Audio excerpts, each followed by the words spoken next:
ಹುಬ್ಬಳ್ಳಿಯಲ್ಲಿ ನಡೆದಂತಹ ನೇಹಾ ಹಿರೇಮಠ ಕೊಲೆ ಪ್ರಕರಣ ಇಡೀ ದೇಶವನ್ನೇ ತಲ್ಲಣಗೊಳಿಸಿದೆ. ಅನೇಕ ರಾಜಕೀಯ ಮುಖಂಡರು ಆಗಮಿಸಿ ಅವರ ಕುಟುಂಬಕ್ಕೆ ಸಾಂತ್ವನ ಹೇಳುವಂಥ ಕೆಲಸವನ್ನು ಮಾಡ್ತಾ ಇದ್ದಾರೆ. ಇವತ್ತು ಸಿಎಂ ಸಿದ್ದರಾಮಯ್ಯ ಅವರು ಅವರ ನಿವಾಸಕ್ಕೆ ಭೇಟಿ ಕೊಟ್ಟು ಕುಟುಂಬಸ್ಥರಿಗೆ ಸಾಂತ್ವನ ಹೇಳುವ ಕೆಲಸವನ್ನು ಮಾಡಲಿದ್ದಾರೆ. ಹುಬ್ಬಳ್ಳಿ ವಿಮಾನ ನಿಲ್ದಾಣಕ್ಕೆ ಆಗಮಿಸಲಿರುವಂತಹ ಸಿಎಂ ಸಿದ್ದರಾಮಯ್ಯ ಅವರು ಆ ಬಳಿಕ ನೇಹಾ ಅವರ ಮನೆಗೆ ತೆರಳಿ ಅವರ ತಂದೆ ಹಾಗೂ ತಾಯಿಯನ್ನು ಭೇಟಿ ಮಾಡಲಿದ್ದಾರೆ. ನೇಹಾ ಪೋಷಕರಿಗೆ ಸಾಂತ್ವನ ಹೇಳಲಿದ್ದಾರೆ ಸಿಎಂ ಸಿದ್ದರಾಮಯ್ಯ ಅವರು.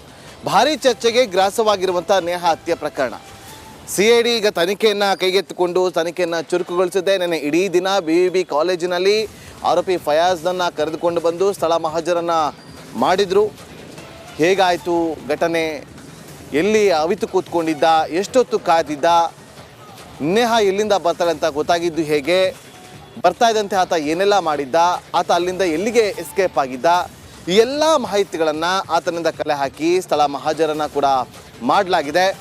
ತನಿಖೆಯ ಸಂದರ್ಭದಲ್ಲಿ ಒಂದಷ್ಟು ಅಚ್ಚರಿಯ ವಿಚಾರಗಳು ಬೆಳಕಿಗೆ ಬಂದಿತ್ತು. ಚಾಕುವನ್ನು 5 ದಿನದ ಹಿಂದೆನೇ ಖರೀದಿ ಮಾಡಿದ್ದಂತೆ, ಅದನ್ನು ತನ್ನ ಬ್ಯಾಗಲ್ಲಿ ಇಟ್ಕೊಂಡು ಓಡಾಡ್ತಾ ಇದ್ದಂತೆ. ಅಷ್ಟೇ ಅಲ್ಲದೆ ನೇಹಾ ಬರೋದನ್ನು ಕಾದು 1.5 ಗಂಟೆ ಕಾಲ ಆತ ಕಾದು ಕುಳಿತಿದ್ದ ಅಂತೇಳಿ ಈಗ ಗೊತ್ತಾಗ್ತಾ ಇದೆ.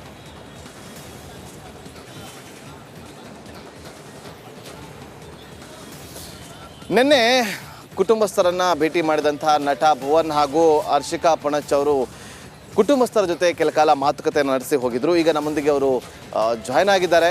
ಭುವನ್ ಅವರು ನಮಸ್ಕಾರ. ನೀವು ಸೇಫಾಗಿ ಬೆಂಗಳೂರು ರೀಚ್ ಆದ್ರಿ ಅಂತ ಅಂದ್ಕೋತೀನಿ. ನಿನ್ನೆ ಅವರ ಮನೆಗೆ ಹೋಗಿದ್ದಾಗ ಅವ್ರ ತಾಯಿ ನಿಮ್ಮ ಹತ್ರ ಒಂದಷ್ಟು ಕಣ್ಣೀರು ಹಾಕ್ತಾ ಒಂದಷ್ಟು ವಿಚಾರಗಳನ್ನು ಹೇಳ್ತಾ ಇದ್ರು. ಆ ವಿಚಾರವನ್ನು ಹಂಚ್ಕೋಬೋದಾ ಭುವನ್? ಸರ್, ಆಕ್ಚುಲಿ ಅವ್ರ ಅಮ್ಮ ಹರ್ಷಿಕಾ ಅವ್ರ ಜೊತೆ ಮಾತಾಡಿದ್ದು. ಹರ್ಷಿಕಾ ಅವ್ರಿಗೆ ಪಾಸ್ ಮಾಡ್ತಾರೆ, ಅವ್ರು ಮಾತಾಡ್ತಾರೆ. ನಮಸ್ತೆ. Please please please. ನಿನ್ನೆ ಖಂಡಿತ ನಮ್ಗೆ ನಾವ್ ಎಕ್ಸ್ಪೆಕ್ಟ್ ಮಾಡಿಲ್ಲ. ಆ ಮನೆಯಲ್ಲಿ ನಮ್ಗೇನು ನಾವೇನ್ ಮಾತಾಡ್ಬೋದು ಅಂತ ನಮಗೆ ಧೈರ್ಯ ಇರ್ಲಿಲ್ಲ. ನಾವ್ ಹೋಗಿ ಏನ್ ಮಾತಾಡೋಣ? ಆ ತಂದೆ ತಾಯಿ ಒಂದು ಮಗಳನ್ನ 23 ವರ್ಷದ ಮಗಳನ್ನ ಕಳ್ಕೊಬಿಟ್ಟಿದ್ದಾಳೆ. ಆ ತಂದೆ ತಾಯಿ ಹೇಗ್ ಸಾಂತ್ವನ ಹೇಳೋದು ಅಂತ ಅವ್ರ ತಾಯಿ ಪಾಪ ಅದಾದ್ರೆ ತುಂಬಾ ಅವರ ಕಷ್ಟನ ಹೇಳ್ಕೊಂಡ್ರು. ನಾನು ಹೋಗಿದ್ದೆ ಮೇಡಮ್, ನಾನು ಹೋಗಿ ನನ್ ಮಗಳನ್ನ ಕಾಲೇಜ್ ಎಕ್ಸಾಮ್ ಮುಗಿಸಿ ಅವಳನ್ನ ಕರ್ಕೊಂಡ್ ಬರೋಣ ಅಂತ ಹೋಗಿದ್ದೆ ಮೇಡಮ್. ಆದ್ರೆ ನನ್ ಮಗಳು ನನಗೆ ಓಡ್ಕೊಂಡು ಎಕ್ಸಾಮ್ ಚೆನ್ನಾಗ್ ಬರ್ದೆ ಮಮ್ಮಿ ಅಂತ ಓಡ್ ಬರ್ತಾಳೆ ಅನ್ಕೊಂಡೆ. ಆದ್ರೆ ಹೆಣವಾಗಿ ಬಂದ್ಲು ವಾಪಸ್ಸು. ಅದು ನೆನೆಸ್ಕೊಂಡ್ರೆ ಬೇಜಾರಾಗತ್ತೆ ಅಂತ. ಖಂಡಿತ ಯಾವ ತಂದೆ ತಾಯಿನೂ ಕೂಡ ಈ ತರದ್ ಒಂದು ಸಿಚುವೇಶನ್ ಯಾವ ತಂದೆ ತಾಯಿಗೂ ಬೇಡ. ತುಂಬಾ ನೋವಾಯ್ತು ನನ್ಗೆ ಆ ಮಾತುಗಳನ್ನ ಕೇಳಿ.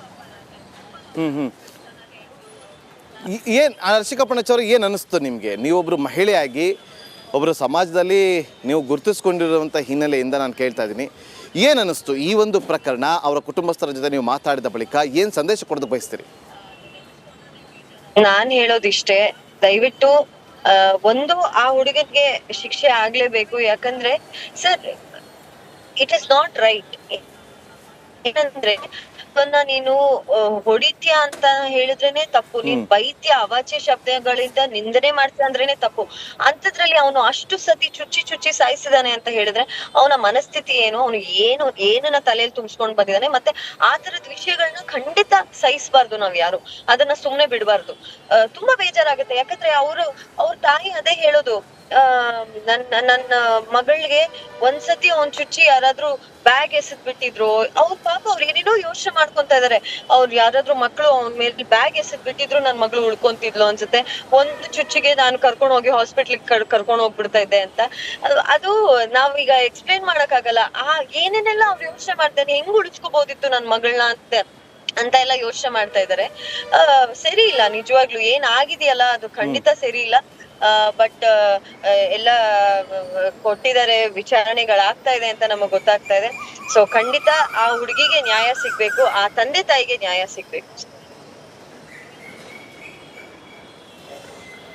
ಓಕೆ, ಭುವನ್ ಅವ್ರಿಗೆ ಪಾಸ್ ಮಾಡ್ಬೋದಾ? ಭುವನ್ ಅವರು ನೆನ್ನೆ ನಾವು ಮಾತಾಡ್ಬೇಕಾದ್ರೆ ಒಂದು ವಿಚಾರವನ್ನು ಹೇಳಿದ್ರು. ಸೊ ಇವತ್ತು ನಮಗೆ ಖಂಡಿತ ಕಾನೂನಿನ ಮೇಲೆ ಗೌರವ ಇದೆ ಅಂತೇಳಿ. ಭುವನ್ ಅವರೇ, ನೀವು ನಿನ್ನೆ ಒಂದು ಮಾತನ್ನು ಹೇಳ್ತಾ ಇದ್ರಿ, ಇಂಥ ಒಂದು ಹುಳಗಳು, ಕೆಟ್ಟ ಹುಳಗಳು ಇನ್ನೂ ಕೂಡ ಇದೆ, ಅದಕ್ಕೆ ಸಂಬಂಧಪಟ್ಟಂತೆ ನೀವು ತಕ್ಷಣ ಪೊಲೀಸರಿಗೆ ಮಾಹಿತಿಯನ್ನು ಕೊಡಿ, ಕಸ್ಟಮರ್ ಕೇರ್ಗೆ ಅಥವಾ ಪೊಲೀಸ್ ಕಂಟ್ರೋಲ್ ರೂಮ್ಗೆ ಕರೆ ಮಾಡಿ, ಒಂದಷ್ಟು ಅನುಮಾನಗಳಿದ್ರೆ ಅಂತೇಳಿ ಒಂದು ಸಂದೇಶವನ್ನು ಕೊಡ್ತಾ ಇದ್ರಿ. ಸೊ ನೀವು ಕೂಡ ನಿನ್ನೆ ಅವರ ಕುಟುಂಬಸ್ಥರನ್ನ ಭೇಟಿ ಮಾಡಿದ್ರಿ, ವಿಚಾರಗಳೆಲ್ಲ ತಿಳ್ಕೊಂಡಿದ್ರಿ, ಏನು ಹೇಳೋದಕ್ಕೆ ಬಯಸ್ತೀರಿ ಈಗ? ಸರ್ ಮೊದಲನೇದಾಗಿ ಈ ತರ ಒಂದು ದುರ್ಘಟನೆ ನಮ್ಮ ಕರ್ನಾಟಕದಲ್ಲಿ ನಡೆದಿರುವಂತದ್ದೇ ತುಂಬಾ ಒಂದು ಖಂಡನೀಯ ವಿಚಾರ. ಹಾಗೆ ಇದು ಹಲವಾರು ವರ್ಷಗಳಿಂದ ಈ ತರ ಕೃತ್ಯಗಳು ನಡೀತಾನೆ ಬಂದಿದೆ, ಅದನ್ನ ನಾವು ನೋಡ್ತಾನೆ ಇದೀವಿ. ನಾನು ನಿನ್ನೆ ಪ್ರಸ್ತಾಪ ಮಾಡಿರೋ ವಿಚಾರ ಏನು ಅಂತಂದ್ರೆ, ಪ್ರತಿ ಸಾರಿ ಈ ತರ ಒಂದು ವಿಷಯ ಆದಾಗ ನಾವು ತುಂಬಾ ದೊಡ್ಡ ಮಟ್ಟಕ್ಕೆ ಅದನ್ನ ನ್ಯೂಸ್ ಮಾಡ್ತೀವಿ, ಎಲ್ಲ ಹೋಗ್ತೀವಿ, ಸಾಂತ್ವನ ಹೇಳ್ತೀವಿ. ಆದ್ರೆ ಒಂದು 2 ತಿಂಗಳ ಒಳಗಡೆ ಈ ಇಡೀ ಕೇಸೇ ಕ್ಲೋಸ್ ಆಗ್ಬಿಡುತ್ತೆ. ಯಾರು ಅದ್ರ ಬಗ್ಗೆ ಪುನಃ ಮಾತಾಡಲ್ಲ, ಅಲ್ಲಿ ಮುಗೀತು ಅಂತ ನಡೆಯುತ್ತೆ. ವಿಷಯ ಏನು ಅಂತಂದ್ರೆ, ಈ ತರ ಕೃತ್ಯಗಳನ್ನ ಮಾಡಬೇಕು ಅಂತ ಯೋಚನೆ ಮಾಡ್ಕೊಂಡು, ಈ ತರ ಒಂದು ಕೆಟ್ಟ ಮನಸ್ಥಿತಿಯನ್ನ ಇಟ್ಕೊಂಡು ನಮ್ಮ ಈ ಪಕ್ಕದಲ್ಲೇ ಸುತ್ತಾಡ್ತಾ ಇರುವಂತವ್ರು ಹಲವಾರು ಜನರು ಇರಬಹುದು. ಇನ್ನು ಮುಂದೆ ಕೂಡ ನಾನು ಈ ತರ ವಿಷಯಗಳನ್ನ ಮಾಡ್ಬೇಕು ಅಂತ ತಲೆಯಲ್ಲಿ ಇಟ್ಕೊಂಡು ನಮ್ಮ ಸುತ್ತಮುತ್ತಲೇ ಸುತ್ತಾಡ್ತಾ ಇರುವಂತ ಜನ ತುಂಬಾ ಇರಬಹುದು. ಇಂಥವ್ರಿಗೆ ಈ ತರ ಕೃತ್ಯಗಳು ಮಾಡಿದ್ರೆ ತಕ್ಕ ಶಿಕ್ಷೆ ಆಗತ್ತೆ ಅಥವಾ ಏನೋ ಒಂದು ಕಾನ್ಸಿಕ್ವೆನ್ಸ್ ಇದೆ ಅಂತ ಗೊತ್ತಾಗೋವರೆಗೂ ಕೂಡ ಈ ಕೆಟ್ಟ ಮನಸ್ಥಿತಿಯ ಜನರು ಈ ತರ ಕೃತ್ಯಗಳನ್ನ ಮಾಡ್ತಾರೆ ಇರ್ತಾರೆ ಅನ್ನುವಂಥದ್ದು. ಅದಕ್ಕೆ ನಾನು ನೆನ್ನೆ ಉತ್ತರ ಪ್ರದೇಶದಲ್ಲಿ ಇರುವಂತಹ ಒಂದು ಕಾನೂನು ವ್ಯವಸ್ಥೆ ಬಗ್ಗೆ ಪ್ರಸ್ತಾಪ ಮಾಡಿದ್ದು. ಏನು ಅಂತಂದ್ರೆ, ಅಲ್ಲಿ ಇನ್ಸ್ಟೆಂಟ್ ಆಗಿ ಎಲ್ಲ ನಡೆಯುವಂತದ್ದು. ನೀನೇನೋ ತೊಂದರೆ ಮಾಡಿದ್ಯಾ, ನಿನಗೆ ಗೊತ್ತಾಗೋ ತರ, ಇಡೀ ಸಮಾಜಕ್ಕೆ ಗೊತ್ತಾಗೋ ತರ ನಿನಗೂ ಕೂಡ ಏನೋ ಒಂದು ತೊಂದರೆ ಆಗುತ್ತೆ ಅಂತ ಮಾಡಿ ತೋರಿಸ್ತಾ ಇದ್ದಾರೆ. ಆ ರೀತಿಯ ಒಂದು ಕಾನೂನು ನಮ್ಮಲ್ಲಿ ಬರೋವರೆಗೂ ಈ ತರ ಕೃತ್ಯಗಳು ನಡೀತಾ ಇರುತ್ತೆ. ನಾವು ನಿಮ್ ಜೊತೆ ಲೇವಲ್ ಮಾತಾಡ್ತಾನೆ ಇರ್ತೀವಿ, ನಾವು ಸಾಂತ್ವನ ಹೇಳ್ತಾನೆ ಇರ್ತೀವಿ. ನೋಡಿ, ಇಂಥ ಒಂದು ಕಾನೂನು ನೀವು ನಮಗೆ ಬರಬೇಕು ಅಂತ ಆಗ್ರಹಿಸ್ತಾ ಇದ್ದೀರಿ. ನೀವು ಈಗಷ್ಟೇ ಹುಬ್ಳಿಯಿಂದ ಬೆಂಗಳೂರಿಗೆ ರೀಚ್ ಆಗಿದ್ದೀರಿ, ಜಾಸ್ತಿ ನಿಮಗೂ ಕೂಡ ತೊಂದರೆ ಕೊಡೋದಿಲ್ಲ. Thank you so much Republic Kannada ಜೊತೆಗೆ ಈ ಒಂದು ಸಮಯವನ್ನು ಕೊಟ್ಟು ಮಾತನಾಡೋದಕ್ಕಾಗಿ. Once again thank you so much.